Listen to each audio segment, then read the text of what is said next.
مرزا مشکل، جن کا اصل نام تو شاید وقت کی گرد میں کہیں کھو گیا تھا، اپنی وضاقتہ اور لغت کی وجہ سے شہر بھر میں ایک چلتی پھرتی عجائب گاہ مانے جاتے تھے۔ ان کا قد و قامت جتنا نحیف تھا، ان کے الفاظ اتنے ہی ثقیل اور گراں بار۔ وہ جب گفتگو کا آغاز کرتے تو سامع کو یوں محسوس ہوتا گویا لغت فیروز اللغات کے صفحات نے یک دم پر نکال لیے ہوں اور وہ اس کے سر پر منڈلانے لگے ہوں۔ ایک روز کا ذکر ہے کہ مرزا کے شک میں لاغر میں بھوک نے انگڑائی لی۔ گھر میں سوائے تعطل اور چند پرانی کتابوں کے کچھ نہ تھا، چنانچہ انہوں نے ارادہ کیا کہ کوچہ بازار کی سمت رخت سفر باندھا جائے اور کچھ معقول نفس یعنی غذا کا بندوبست کیا جائے۔ مرزا نے اپنی شیروانی کے بٹن درست کیے، ترکی ٹوپی کو ایک خاص زاویے پر ٹکایا اور ہاتھ میں وہ چھڑی تھامی جو غالباً ان کے پردادا کو کسی نواب نے انعام میں دی تھی۔ بازار پہنچ کر مرزا ایک سبزی فروش کی دکان پر رکے جو اپنی دھن میں مولیوں پر پانی چھڑک رہا تھا۔ مرزا نے ایک طویل اور گہرا سانس لیا، گلے کو صاف کیا اور گویا ہوئے، اے گلشن خاکی کے نقیب، کیا تمہارے اس خوان کرم میں ثمر زمین جسے عوام الناس آلو کے نام سے موسوم کرتے ہیں، اپنی پختگی اور نفاست کے اس درجے پر فائز ہے کہ وہ میرے قصر معدہ کی ضیافت کا شرف حاصل کر سکے؟ سبزی فروش، جس کا نام نتھو تھا، نے مولی ہاتھ میں پکڑے ہوئے مرزا کو یوں دیکھا جیسے وہ کسی دوسری کہکشاں سے اتری ہوئی مخلوق ہو۔ نتھو نے سر کھجاتے ہوئے کہا، باؤجی کیا مانگ رہے ہو؟ مرزا کے ماتھے پر ہلکی سی شکن ابھری۔ انہیں اندازہ ہوا کہ اس شخص کی سماعت شاید ادبی لطافتوں سے نا آشنا ہے۔ انہوں نے ذرا بلند آہنگ میں فرمایا، برخوردار، میری مراد اس کثیف اور گرد آلود جڑ سے ہے جو نباتاتی اعتبار سے نشاستے کا منبع ہے اور جس کا اختلاط اگر روغن زیتون یا قند مکرر کے ساتھ ہو جائے تو ذائقے کا ایک نیا جہاں آباد کر دیتا ہے۔ کیا تمہارے پاس وہ آلو دستیاب ہے جو مٹی کی آغوش سے تازہ برآمد ہوا ہو؟ نتھو اب پریشان ہو چکا تھا۔ اسے لگا شاید مرزا صاحب کوئی محکمے زراعت کے افسر ہیں جو زمین کی پیمائش یا مٹی کے ٹیسٹ کی بات کر رہے ہیں۔ اس نے ہاتھ جوڑ کر کہا، صاحب جی، میں غریب بندہ ہوں، مجھے نہیں پتا آپ کون سی مشین مانگ رہے ہیں، یہاں بس سبزی ملتی ہے۔ مرزا نے ایک سرد آہ بھری اور دل میں سوچا کہ کاش میر و غالب آج زندہ ہوتے تو اس جہالت پر نوحہ کنا ہوتے۔ انہوں نے اپنی چھڑی سے ایک آلو کی طرف اشارہ کیا اور نہایت کرخت لہجے میں کہا، اے نادان، اس کرے ارضی کے ٹکڑے کی قیمت کیا ہے جس پر قدرت نے چھلکے کی قبا کہنا رکھی ہے؟ نتھو نے سیک کا سانس لیا اور بولا، اوہ آلو، باؤجی 20 روپے کلو۔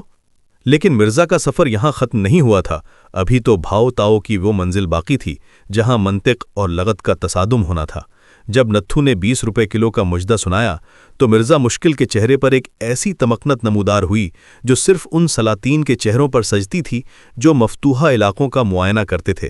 مرزا نے آلو کو اپنی نحیف انگلیوں کی پوروں سے چھوا، گویا کسی نادر قلمی نسخے کی جلد کا معائنہ کر رہے ہوں۔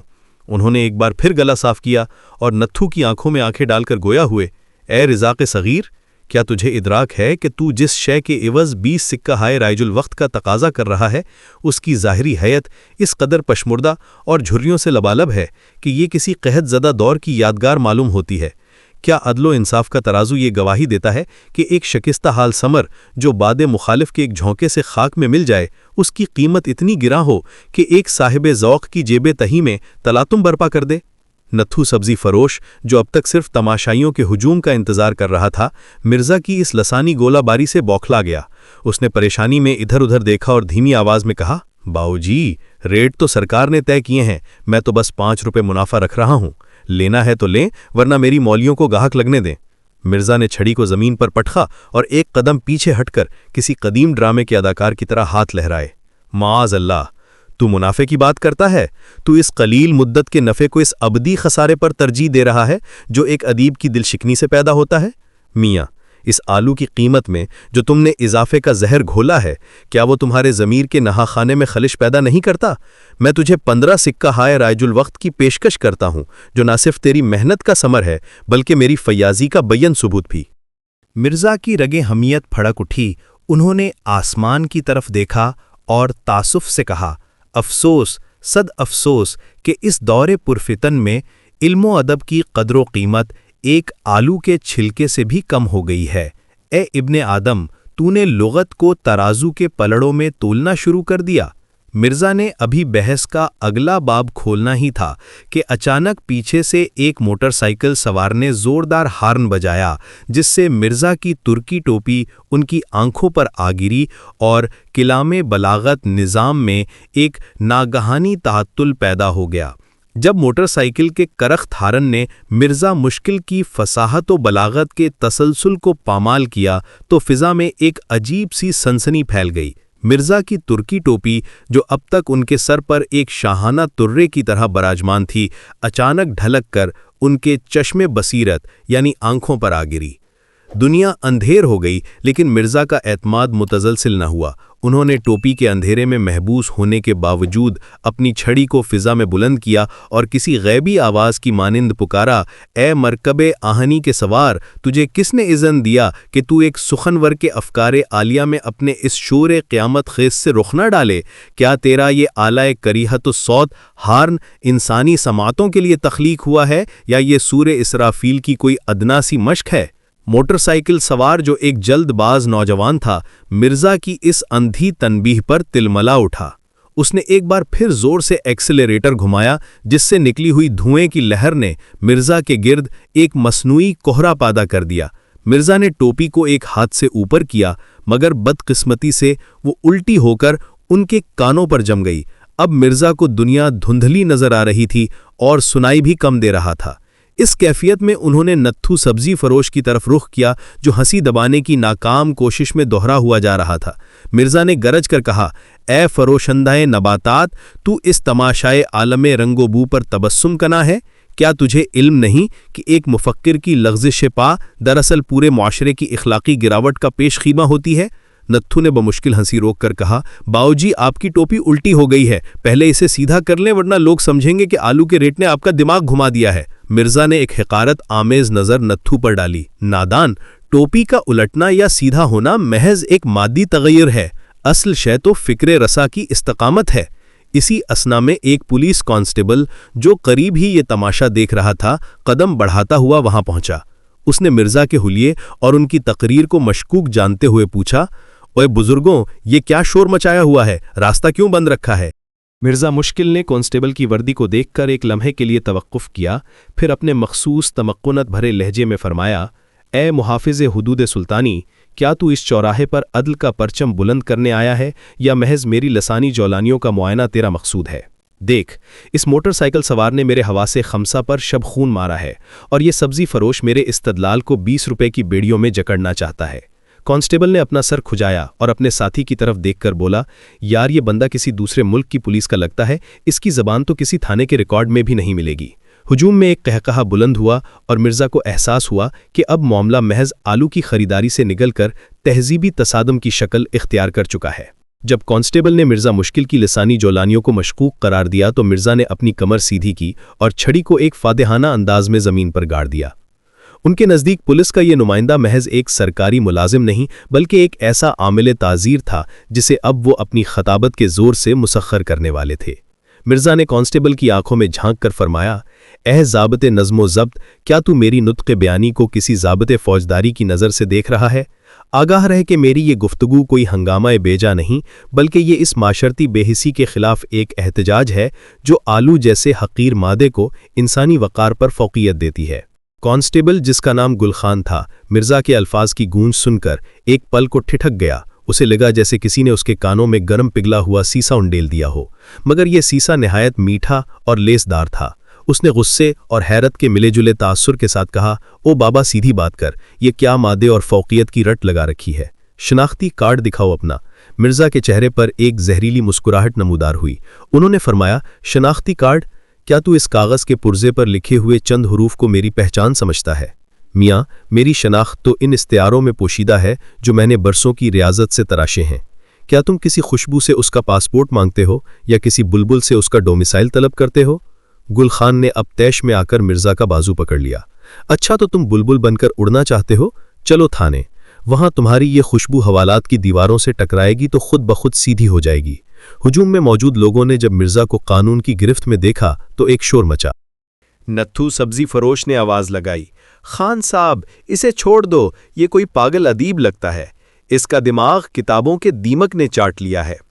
مگر مرزا نے پلٹ کر نتھو کو ایسی نگاہ غضب سے دیکھا کہ وہ خاموش ہو گیا۔ مرزا نے کانسٹیبل سے کہا، چلو مجھے اس قید خانے کی سمت لے چلو جہاں فکر کو زنجیریں پہنائی جاتی ہیں۔ میں دیکھنا چاہتا ہوں کہ تمہارے تھانے کی سلاخیں میری لغت کی وسعتوں کو کیسے قید کرتی ہیں۔ راستے بھر مرزا مشکل خاموش نہیں رہے۔ وہ کانسٹیبل کو تھانے کی عمارت کے فن تعمیر اور پولیس کی وردی کے رنگ پر وہ دقیق نقطے سناتے رہے کہ بیچارہ گل خان اپنا سر پکڑ کر رہ گیا۔ تھانے پہنچتے ہی مرزا نے وہاں کے ماحول کا جائزہ لیا اور ایس ایچ او کے سامنے پہنچ کر بغیر کسی خوف کے گویا ہوئے، اے منصب دار اعلیٰ، کیا یہ وہی مقام ہے جہاں عدل کی شمع جلائی جاتی ہے یا یہاں صرف کالی روشنائی سے مظلوموں کے مقدر لکھے جاتے ہیں؟ ایس ایچ او نے، جو چائے کا گھونٹ بھر رہا تھا، مرزا کو دیکھا اور چائے کا پیالہ میز پر دھڑک سے رکھ دیا۔ اسے اندازہ نہیں تھا کہ آج اس کا واسطہ کسی مجرم سے نہیں بلکہ ایک جیتی جاگتی لغت سے پڑھنے والا ہے۔ تھانے کے S H O Chaudhry Nazir, جو اپنی بارعب مونچھوں اور کڑکدار آواز کے لیے مشہور تھے، مرزا مشکل کو دیکھ کر ایک لمحے کے لیے شش و پنج میں مبتلا ہو گئے۔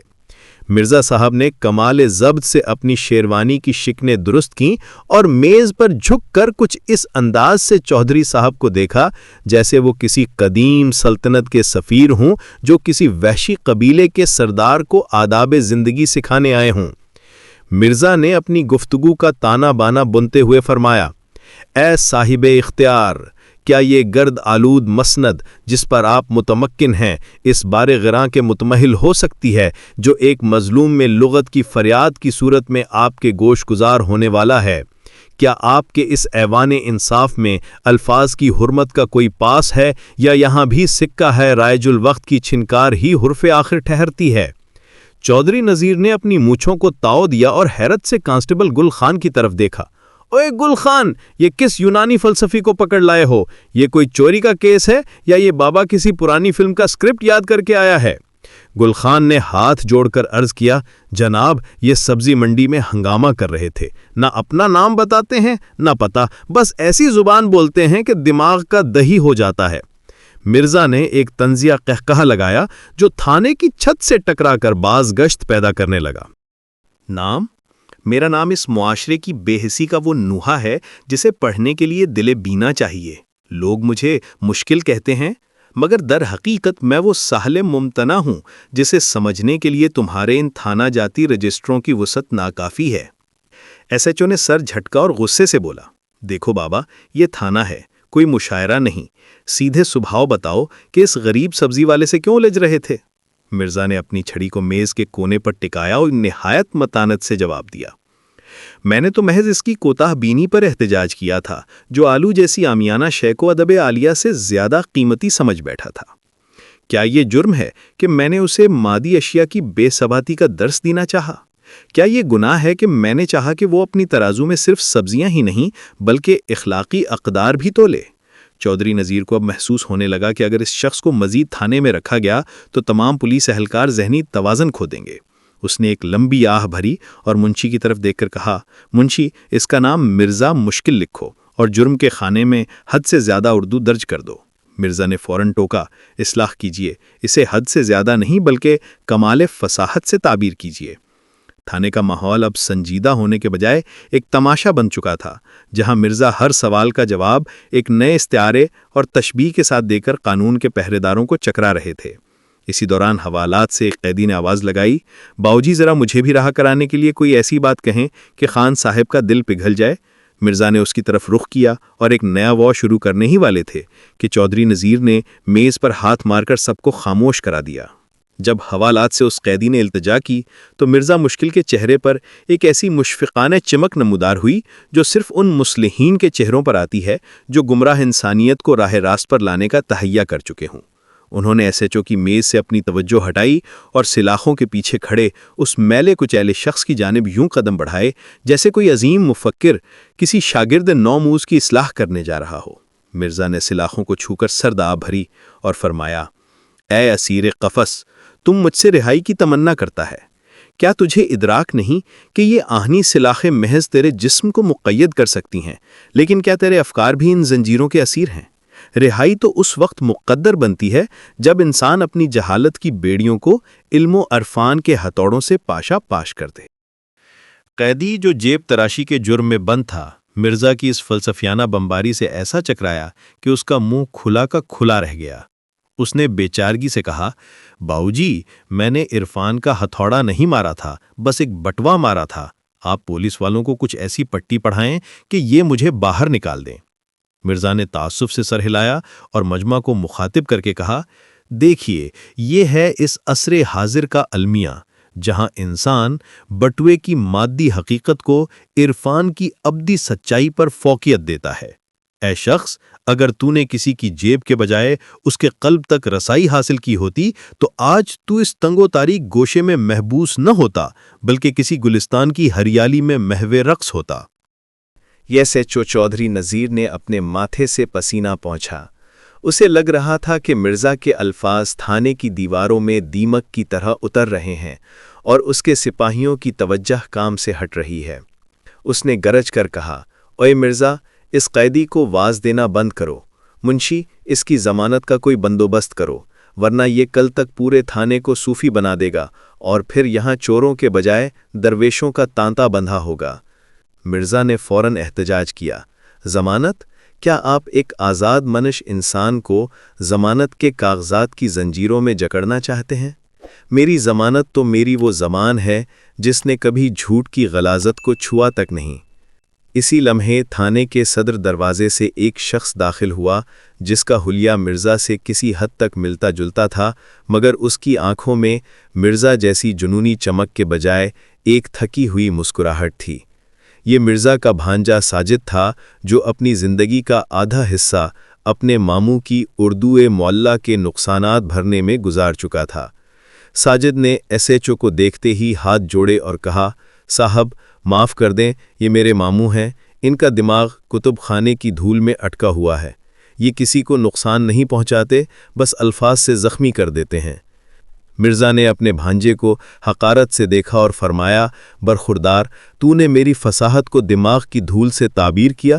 کیا یہ صلہ ہے اس تربیت کا جو میں نے تیرے شعور کی آبیاری کے لیے دی تھی؟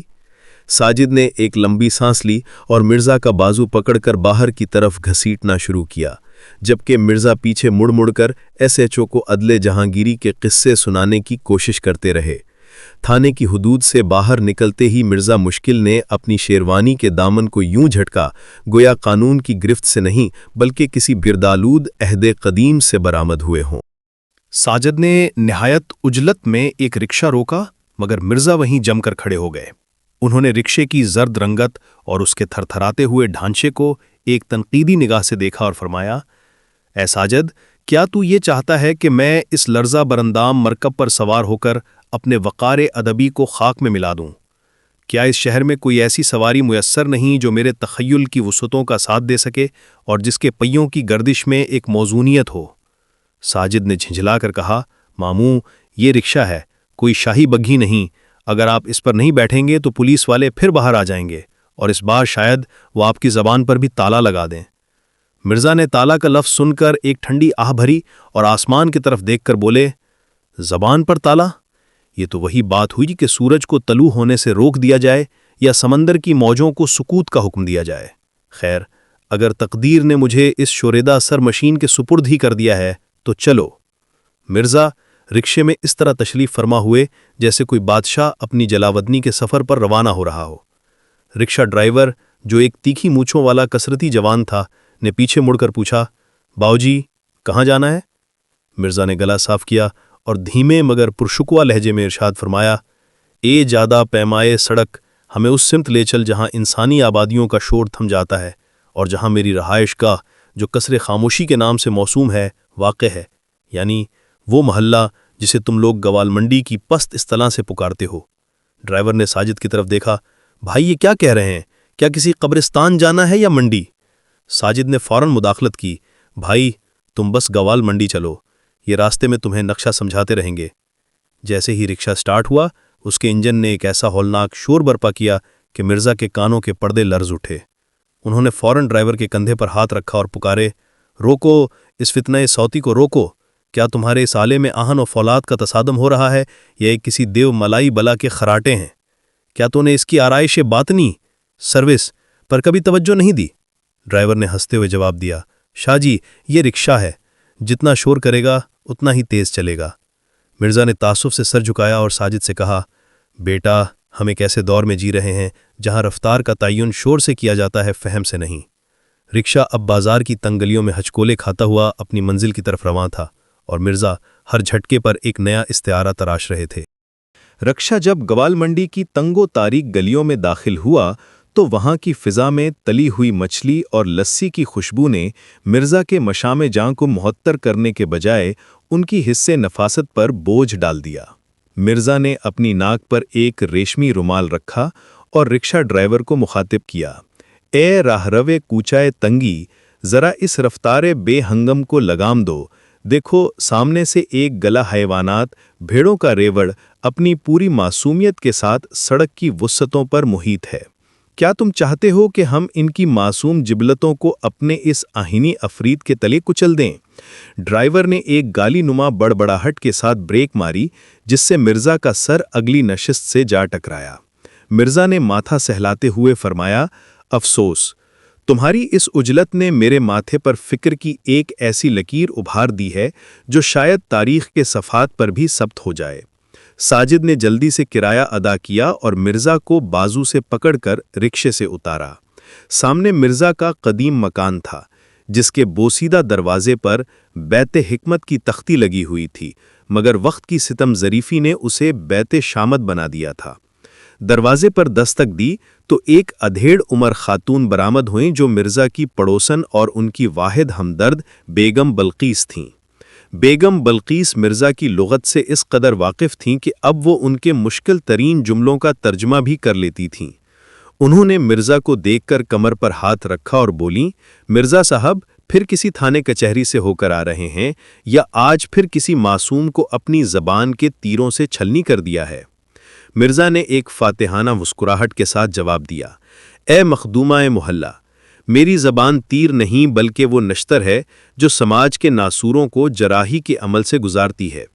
میں تو بس اس گوزی فروش کی جہالت مطلقہ کا تدارک کر رہا تھا کہ بیچ میں قانون کے کارندے حائل ہو گئے۔ بیگم بلقیس نے ساجد کی طرف دیکھا اور سر جھٹک کر بولیں، بیٹا انہیں اندر لے جاؤ اور ٹھنڈا پانی پلاؤ، ان کے دماغ کی گرمی جب تک پیٹ میں نہیں جائے گی یہ جہالت مطلقہ ہی بانٹتے رہیں گے۔ مرزا گھر میں داخل ہوئے تو دیواروں پر لٹکی پرانی تصویریں اور کتابوں کے ڈھیر ان کا استقبال کرنے لگے۔ انہوں نے اپنے مطالعہ گاہ کی کرسی پر بیٹھتے ہی ساجد سے کہا، بیٹا اس مادی دنیا کی تگ و دو نے مجھے مزمحل کر دیا ہے، ذرا میرے اس جزدان سے وہ قلم برآمد کرو تاکہ میں آج کے ان تلخ تجربات کو کرتاس سے ابد پر بکھیر سکوں۔ ساجد نے پانی کا گلاس میز پر رکھا اور سوچا کہ ماموں کی یہ داستان اب کاغذ پر اترے گی تو شاید قلم بھی پناہ مانگ اٹھے۔ مرزا مشکل نے جب قلم سنبھالا تو ان کی آنکھوں میں ایک ایسی وجدانی کیفیت طاری تھی جیسے وہ کوئی الہامی کلام قلم بند کرنے والے ہوں۔ انہوں نے دوات میں قلم ڈبویا مگر خشک سیاہی نے ان کی فکر کا ساتھ دینے سے انکار کر دیا۔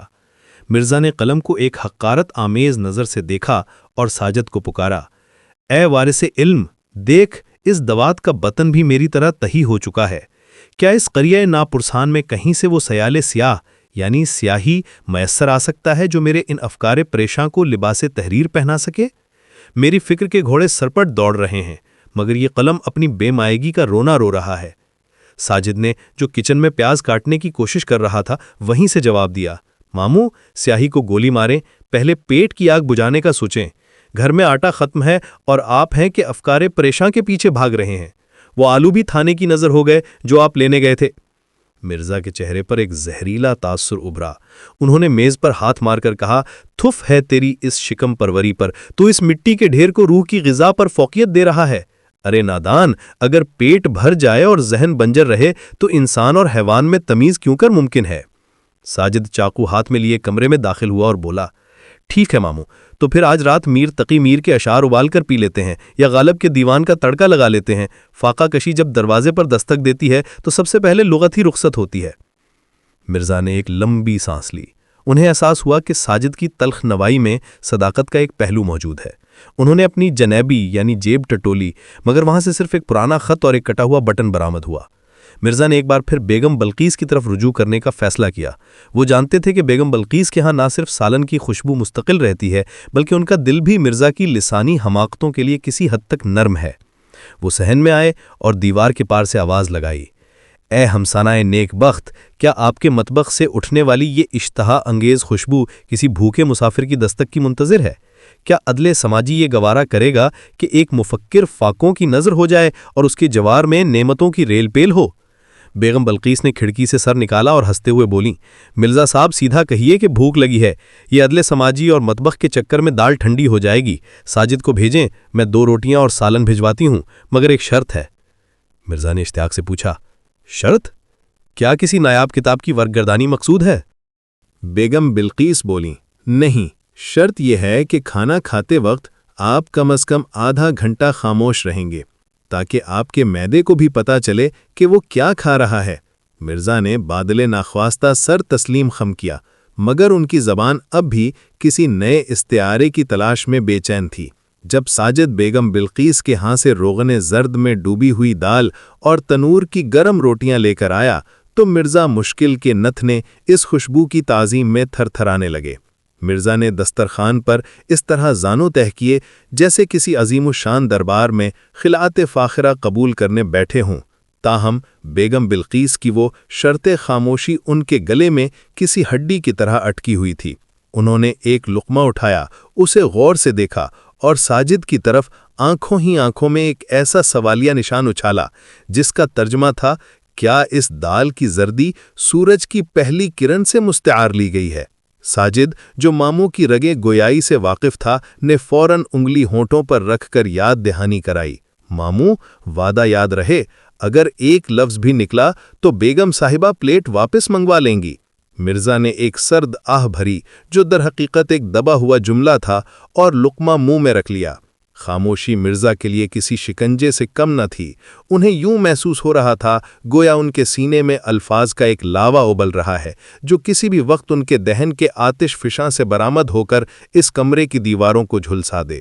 10 منٹ گزرے تو مرزا کی حالت غیر ہونے لگی۔ ان کا چہرہ سرخ ہو گیا اور وہ بے چینی سے پہلو بدلنے لگے۔ ساجد نے پوچھا، ماموں خیریت تو ہے؟ کیا مرچیں زیادہ ہیں؟ مرزا نے نفی میں سر ہلایا اور میز پر پڑے کاغذ کی طرف اشارہ کیا۔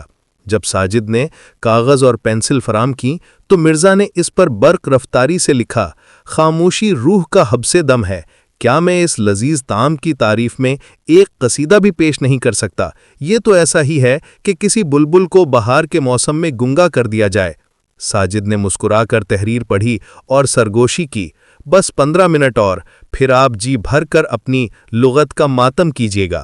جیسے ہی آدھا گھنٹہ ختم ہوا، مرزا نے پانی کا گلاس یوں گٹ گٹ پیا جیسے ریگستان کا کوئی پیاسا مسافر ہو۔ انہوں نے گلاس میز پر پٹخا اور دھاڑے، آہ، اب جا کر میری روح کو قرار آیا ہے۔ ساجد، بیگم بلقیس سے کہو کہ ان کی دال میں وہ لذت تھی جو خسرو کے کلام میں ہوتی ہے، مگر یہ خاموشی کی شرط کسی جابر سلطان کے حکم امتناعی سے کم نہ تھی۔ کیا انہیں ادراک نہیں کہ جب ایک سخنور کا دہن مقفل ہوتا ہے تو کائنات کی موسیقی تھم جاتی ہے؟ ساجد نے برتن سمیٹتے ہوئے کہا، چلیے اب پیٹ بھر گیا ہے تو سو جائیے، کل صبح آپ کو اس لغت کے ساتھ نوکری کی تلاش میں بھی نکلنا ہے۔ مرزا نے حیرت سے پوچھا، نوکری؟ کیا تم چاہتے ہو کہ میں اپنی دانش کو کسی دفتر کی فائلوں میں دفن کر دوں؟ ساجد نے تلخی سے جواب دیا، ماموں، دانش سے پیٹ نہیں بھرتا اور کل دکاندار نے ادھار دینے سے صاف انکار کر دیا ہے۔ مرزا نے ایک گہری سوچ میں ڈوب کر چھڑی اٹھائی اور زیر لب بڑبڑائے، نوکری؟ یعنی ایک مفکر اب رزق خاک کے لیے در در کی خاک چھانے گا؟ اگلی صبح مرزا مشکل نے اپنی شیروانی کو استری کی تپش سے منور کیا اور پگڑی کو اس بانک پن سے باندھا کہ گوال منڈی کے در و دیوار بھی پکار اٹھے کہ کوئی ہستی گزر رہی ہے۔ ساجد نے بڑی مشکل سے ایک نجی اسکول میں اردو معلم کی اسامی ڈھونڈ نکالی تھی، مگر اسے ڈر تھا کہ کہیں مرزا کی اردو اسکول کے بچوں کے لیے عذاب الہی نہ بن جائے۔ اسکول کے دفتر میں داخل ہوتے ہی مرزا نے پرنسپل صاحب، جو ایک جدید وضع قٹک کے حامل نوجوان تھے، کو یوں دیکھا جیسے وہ کسی نوارد علم کا امتحان لینے آئے ہوں۔ مرزا نے کرسی پر بیٹھنے سے قبل ماتھے پر ہاتھ رکھ کر ایک طویل آداب عرض کیا اور گویا ہوئے، اے ناظم مکتب، مجھے اس گلشن تعلیم کی فضاؤں میں ایک ایسی بوباس محسوس ہو رہی ہے جو تشنگی علم کا پتہ دیتی ہے۔ کیا آپ کے اس ایوان دانش میں کوئی ایسا گوشہ خالی ہے جہاں میں اپنی نطق بیانی سے نونہالان وطن کے قلوب کو منور کر سکوں؟ میرا مقصد محض روزگار کی فراہمی نہیں، بلکہ اس قحط الرجال کے دور میں زبان اردو کی گرتی ہوئی دیواروں کو سہارا دینا ہے۔ پرنسپل صاحب، جو انگریزی کے روب میں رہنے کے عادی تھے، ایک لمحے کو سٹ پٹا گئے۔ انہوں نے چشمہ درست کرتے ہوئے پوچھا، جی آپ کا مطلب ہے کہ آپ اردو ٹیچر کی پوسٹ کے لیے آئے ہیں؟ آپ کا تجربہ یعنی ایکسپیرینس کیا ہے؟ مرزا نے ایک حقارت آمیز تبسم بکھیرا اور فرمایا، تجربہ؟ کیا سمندر سے اس کی گہرائی کا سرٹیفکیٹ مانگا جاتا ہے؟ میاں، میں نے اس لغت کی آبیاری اپنے خون جگر سے کی ہے۔ میں نے الفاظ کے طلسم قدے میں وہ عمر گزاری ہے کہ لغت کے حروف میرے سامنے دست بستہ کھڑے ہوتے ہیں۔ اگر آپ میری اسناد کے طالب ہیں تو آگاہ رہیے کہ میرا کلام ہی میری سب سے بڑی سند ہے۔ پرنسپل نے بے چارگی سے ساجد کی طرف دیکھا، جو دروازے کے پیچھے سے اشاروں میں ماموں کو چپ کرانے کی کوشش کر رہا تھا۔ پرنسپل نے ہمت جٹا کر کہا، دیکھیے مرزا صاحب، ہمیں بچوں کو گرامر اور بنیادی اردو سکھانی ہے، کوئی داستان امیر حمزہ نہیں سنانی۔ مرزا نے میز پر جھک کر نہایت سنجیدگی سے جواب دیا، بنیادی اردو؟ کیا آپ چاہتے ہیں کہ میں ان معصوم روحوں کو الف سے انار کی پستی میں قید رکھوں؟ نہیں، میں انہیں وہ اردو سکھاؤں گا جو شاہ جہاں کے دربار میں بولی جاتی تھی، وہ زبان جس کے ایک جملے سے سلطنتیں لرز جاتی تھیں۔ پرنسپل نے فوراً گھنٹی بجائی اور چپراسی سے کہا، ان کو ذرا اسٹاف روم تک لے جاؤ، میرا سر چکرا رہا ہے۔ مرزا نے اٹھتے ہوئے ساجد کی طرف دیکھا اور فاتحانہ انداز میں سرگوشی کی، دیکھا برخوردار، علم کا رعب ایوانوں کو ہلا دیتا ہے۔ ساجد نے اپنا سر پکڑ لیا، اسے یقین ہو گیا کہ نوکری تو گئی، اب شاید اسکول کی بلڈنگ بھی سلامت نہ رہے۔ اسٹاف روم میں چند لمحے قیام کے بعد پرنسپل نے غالباً جان چھڑانے کی خاطر مرزا کو 9ویں جماعت کے سپرد کر دیا۔ مرزا مشکل جب کلاس روم میں داخل ہوئے تو وہاں بچوں کا ایک شور قیامت برپا تھا۔ کسی نے کاغذ کا ہوائی جہاز فضا میں چھوڑ رکھا تھا تو کوئی میز پر طبلہ نوازی میں مصروف تھا۔ مرزا نے دروازے پر رک کر ایک گہری سانس لی، اپنی چھڑی کو تختہ سیاہ بلیک بورڈ پر زور سے دے مارا اور گرج کر بولے، خاموش اے لخت جگر قوم، کیا تم اس درسگاہ کو مارکائے کارزار سمجھتے ہو؟ کیا تمہارے قلوب ادب کی چاشنی سے اس قدر تیہی ہو چکے ہیں کہ تم اس مقدس گوشے میں ہاؤ ہاؤ کا بازار گرم کیے ہوئے ہو؟ کمرے میں یکدم ایسی خاموشی چھا گئی جیسے کسی نے چلتی ہوئی فلم روک دی ہو۔ ایک لڑکے نے ہمت کر کے پوچھا، سر آپ کون ہیں؟ ہمارے اردو والے سر تو پپو بھائی تھے۔ مرزا نے کرسی پر متمکن ہوتے ہوئے ایک تحکمانہ نگاہ ڈالی اور فرمایا، پپو؟ کیا تم اس عظیم المرتبت منصب کو ایسے عامیانہ القاب سے ملوث کرتے ہو؟ آج سے تمہاری سماعتیں اس لغت سے آشنا ہوں گی جو تمہارے اجداد کا ورثہ تھیں۔ نکالو اپنی بیاز نوٹ بک اور رقم کرو وہ پہلا حرف جو تمہاری فہم کے بند کواڑ کھول دے۔ مرزا نے تختہ سیاہ پر جلی حروف میں اضطراب لکھا۔ ایک طالب علم نے ہاتھ کھڑا کیا، سر یہ اضطراب کیا ہوتا ہے؟ مرزا کا چہرہ غصے سے تمتما اٹھا، نادان، یہ اضطراب نہیں، اضطراب ہے۔ یہ وہ کیفیت ہے جب روح بے چینی کے عالم میں قفس مادی سے ٹکراتی ہے، یہ وہ تلاطم ہے جو سمندر کی لہروں سے نکل کر انسان کے نہا خانہ دل میں ڈیرا ڈال لیتا ہے۔ بچے ایک دوسرے کا منہ تکنے لگے۔ ایک شرارتی لڑکے نے سرگوشی کی، یار یہ سر ہیں یا کوئی پرانا جن نکل آیا ہے؟ مرزا نے اس سرگوشی کو بھانپ لیا اور اس کی میز کے قریب جا کر بولے، برخوردار، تم جسے جن سمجھ رہے ہو وہ دراصل تمہاری لسانی پستی کا عکس ہے۔ کیا تم چاہتے ہو کہ میں تمہیں آم اور بلی کے قصوں میں الجھائے رکھوں؟ نہیں، میں تمہیں سکھاؤں گا کہ جب برق تپاں گرتی ہے تو خمن ہستی کیسے لرزتا ہے۔ ابھی مرزا برق تپاں کی تشریح کر ہی رہے تھے کہ اسکول کا بیل بج گیا۔ بچے یوں بھاگے جیسے قید خانے سے رہا ہوئے ہوں۔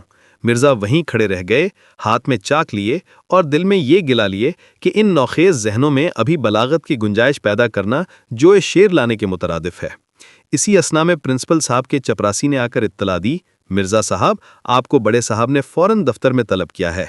مرزا نے مسکرا کر سوچا شاید ان کے پہلے ہی سبق نے انتظامیہ پر سحر کر دیا ہے۔ مرزا مشکل جب پرنسپل کے دفتر میں داخل ہوئے تو ان کے چہرے پر وہ طمانینت تھی جو کسی فاتح عالم کے رخسار پر رقص کرتی تھی۔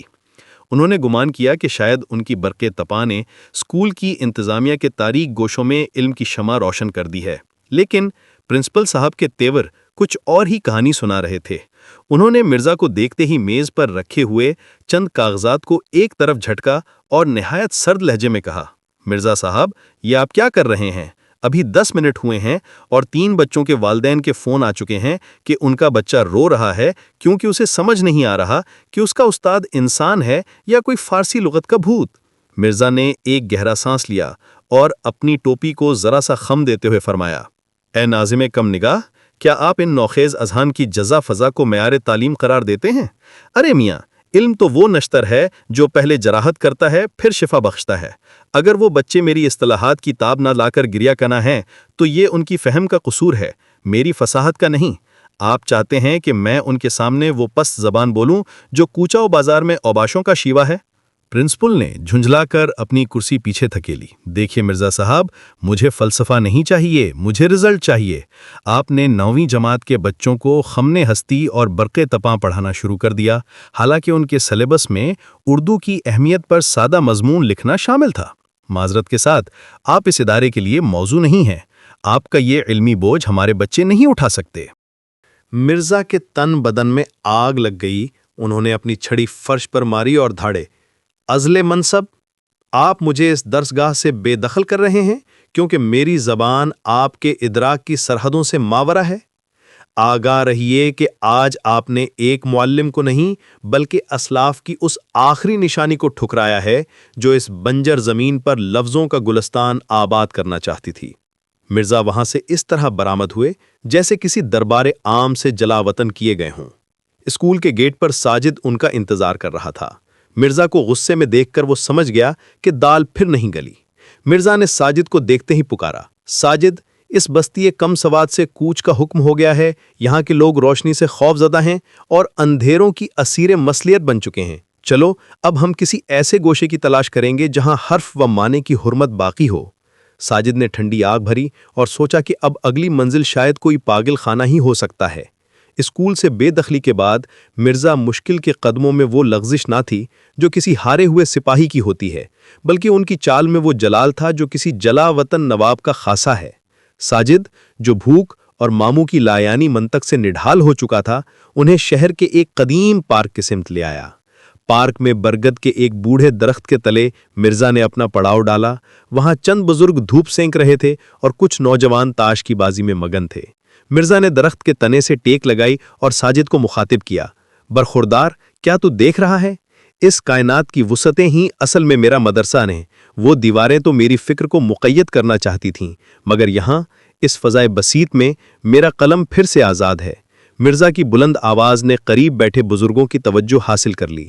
ایک ضعیف شخص جن کا نام چودھری برکت تھا لاٹھی ٹیکتے ہوئے قریب آئے اور پوچھا، باؤ جی خیریت تو ہے؟ آپ کسی فلم کے ڈائیلاگ یاد کر رہے ہیں یا واقعی کسی مصیبت میں ہیں؟ مرزا نے اپنی نیم و آنکھوں سے چودھری صاحب کو دیکھا اور فرمایا، اے بزرگ محترم، مصیبت تو اس قوم کا مقدر بن چکی ہے جس نے اپنے ورثے کو بھلا دیا۔ میں تو اس عہد نو کا نوحہ گر ہوں جو الفاظ کی آبرو کو سرے بازار نیلام ہوتے دیکھ رہا ہے۔ کیا آپ کے اس حلقہ احباب میں کوئی ایسا گوشہ جگر باقی ہے جو کلام موضوع کی تاب لا سکے؟ چودھری برکت نے قہقہہ لگایا اور اپنے ساتھیوں کو آواز دی، اوے نتھو، اوے گامے ادھر آؤ، دیکھو آج پارک میں غالب کے پردادا تشریف لائے ہیں۔ دیکھتے ہی دیکھتے مرزا کے گرد ایک مجمع اکٹھا ہو گیا۔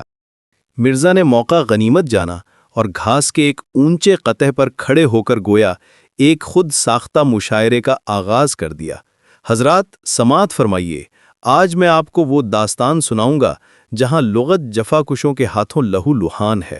مرزا نے ابھی اپنی غزل کا پہلا مصرع تبسم لبے پیمانہ و خروش میں اٹھایا ہی تھا کہ تاش کھیلنے والے ایک نوجوان نے لقمہ دیا، او چاچا یہ میوے چھوڑو, کوئی چنگا سا ٹپا سناؤ, یا پھر یہ بتاؤ کہ آٹے کا ریٹ کہاں جا کر رکے گا. مرزا کا چہرہ غصے سے تمتما اٹھا. نادان, تو شکم کی پستیوں سے اوپر اٹھ کر دیکھ, کیا آٹا ہی تیری بستی کا واحد استہارہ رہ گیا ہے؟ بحث اتنی بڑھی کہ پارک کا مالی اپنی درانتی لہراتا ہوا آ پہنچا. اوئے یہاں تقریریں کرنا منع ہے, چلو بھاگو یہاں سے, گھاس خراب کر رہے ہو. مرزا نے بادل ناخواستہ اپنی چھڑی اٹھائی اور ساجد سے بولے, ساجد اس شہر کے پارکوں میں بھی اب صرف گھاس اگتی ہے, فہم و ادراک نہیں. ساجد نے سوچا کہ اب شاید سڑک ہی واحد جائے پناہ بچی ہے. پارک سے بے دخلی مرزا مشکل کے لیے کوئی نئی بات نہ تھی, مگر مالی کی درانتی کا وہ لہرانا ان کی حصے لطافت پر کسی برہنہ تلوار کی طرح گراں گزرا. وہ سڑک کے کنارے جہاں ٹریفک کا ازدحام اپنی پوری وحشت کے ساتھ رواں تھا کھڑے ہو گئے. دھول اور دھوئیں کے بادلوں نے مرزا کی شیروانی کے مومی رنگ کو مٹانے کی بھرپور کوشش کی, مگر مرزا کی استقامت میں ذرا بھی لغزش نہ آئی. انہوں نے فضا میں معلق اس کثافت کو دیکھا اور ساجد سے گویا ہوئے, برخوردار کیا تو مشاہدہ کر رہا ہے؟ یہ شہر اب ایک ایسا کارخانہ بن چکا ہے جہاں صرف شور تخلیق ہوتا ہے. ان مشینوں کی گھر گھراہٹ میں وہ نغمہ جاں کہیں کھو گیا ہے جو کبھی صوفی کی خانقاہوں اور ادیبوں کی نشستوں کا خاصا تھا. کیا یہ لوگ جانتے ہیں کہ یہ جس غبار کو اپنے پھیپڑوں میں اتار رہے ہیں وہ دراصل ان کی تہذیب کی راکھ ہے؟ ساجد جو اب تھک کر چور ہو چکا تھا, ایک بجلی کے کھمبے سے ٹیک لگا کر بیٹھ گیا. ماموں, تہذیب کی راکھ کا تو پتہ نہیں, مگر میرے پیروں کے چھالے اب کسی نئے استعارے کے محتمل نہیں ہو سکتے. اب تو گھر چلیں, شام کے سائے گہرے ہو رہے ہیں. مرزا نے آسمان کی سرخی کو دیکھا جہاں سورج کسی شکستہ دل عاشق کی طرح ڈوب رہا تھا. انہوں نے اپنی چھڑی ایک ٹیکسی کی طرف لہرائی, مگر ٹیکسی والا مرزا کے حلیے اور ہوا میں لہراتی چھڑی کو دیکھ کر اسے کسی نیم پاگل بزرگ کی کارستانی سمجھا اور رفتار بڑھا کر گزر گیا. مرزا نے ایک سر داہ بھری. دیکھا ساجد, اس دور میں تو سواریاں بھی صرف ان کو میسر ہیں جو وقت کی رفتار سے دوڑ رہے ہیں. ہم جیسے جادہ پیما جو منزل سے زیادہ راستے کی خوبصورتی پر یقین رکھتے ہیں, ان کے لیے یہاں کوئی جگہ نہیں. اسی اثنا میں ایک پرانی بس جو اندر اور باہر سے آدمیوں سے لدی ہوئی تھی, ایک ہولناک آواز کے ساتھ مرزا کے قریب آ کر رکی. کنڈکٹر نے بس کے دروازے پر لٹکتے ہوئے آواز لگائی, اوئے چل گوال منڈی بتی چوک, آ جاؤ اوئے بابا جی, جلدی سوار ہو. مرزا نے بس کی حالت زار دیکھی جس کی کھڑکیوں کے شیشے غائب تھے اور چھت پر سامان کا انبار لگا تھا. انہوں نے کراہیت سے منہ بنایا اور فرمایا, اے نقیب سفر, کیا تو چاہتا ہے کہ میں اس ہجوم غفیر میں اپنی انفرادیت کو پامال کر دوں؟ کیا اس آہنی تابوت میں سانس لینے کی جگہ بھی ہے, یا تم صرف جسموں کی گنتی پر یقین رکھتے ہو؟ کنڈکٹر نے تل ملا کر کہا, اوے چاچا, یہ بس ہے, کوئی بادشاہ کی پالکی نہیں. بیٹھنا ہے تو بیٹھ, ورنہ پیچھے والے کو آنے دے. ساجد نے مرزا کا بازو پکڑا اور تقریباً کھینچتے ہوئے انہیں بس کے اندر دھکیل دیا, جہاں مرزا کا سامنا اب ایک ایسے ہجوم سے ہونے والا تھا جس نے کبھی لغت کا لفظ بھی شاید خواب میں نہیں سنا تھا. بس کے اندر قدم رکھتے ہی مرزا مشکل کو یوں محسوس ہوا جیسے وہ کسی پراسرار غار میں داخل ہو گئے ہوں, جہاں انسانوں کے وجود ایک دوسرے میں اس طرح پیوست تھے کہ سانس لینا بھی ایک مشقت بن چکا تھا. مرزا نے ایک ہاتھ سے اپنی ترکی ٹوپی سنبھالی اور دوسرے سے ایک مسافر کے کاندھے کا سہارا لینا چاہا, مگر وہ مسافر جو ایک تنومند قصاب معلوم ہوتا تھا فوراً غرا کر بولا, اوئے بابا, اپنا بوجھ اپنے پاس رکھ, یہاں پہلے ہی جگہ نہیں ہے. مرزا نے ایک گہری اور پروقار سانس لینے کی کوشش کی, مگر فضا میں پسینے اور ڈیزل کی ملی جلی بو نے ان کے مشام جاں کو پریشان کر دیا. انہوں نے قصاب کو مخاطب کیا, اے برادر انسانی, کیا تو نہیں جانتا کہ اس تنگی دامہ میں ایک دوسرے کا سہارا بننا ہی شرافت نفس کی علامت ہے؟ تو جس بوجھ کی بات کر رہا ہے وہ محض گوشت و پوست کا مجموعہ نہیں, بلکہ وہ علم و حکمت کا وہ گرا مایا اثاثہ ہے جو اس بس کی چھت کو بھی بوجھل کر سکتا ہے. اصحاب نے حیرت سے مرزا کو سر سے پاؤں تک دیکھا اور کنڈکٹر کو آواز دی, اوئے شیدے, یہ کون سا پروفیسر سوار کر لیا ہے؟ یہ تو بولتا ہے تو یوں لگتا ہے جیسے کوئی پرانا ریڈیو اسٹیشن چل پڑا ہو. کنڈکٹر جو خود بس کی سیڑھی پر ایک پاؤں لٹکائے کھڑا تھا ہنس کر بولا, خلیفہ, یہ کوئی مشکل کیس لگتا ہے, ان کی باتیں نہ سنو ورنہ منزل سے پہلے دماغ کی بتی گل ہو جائے گی. مرزا نے بس کی کھڑکی سے باہر جھانکنے کی کوشش کی, مگر وہاں کسی نے اپنی بھاری گٹھڑی رکھ دی تھی. انہوں نے ساجد کی طرف دیکھا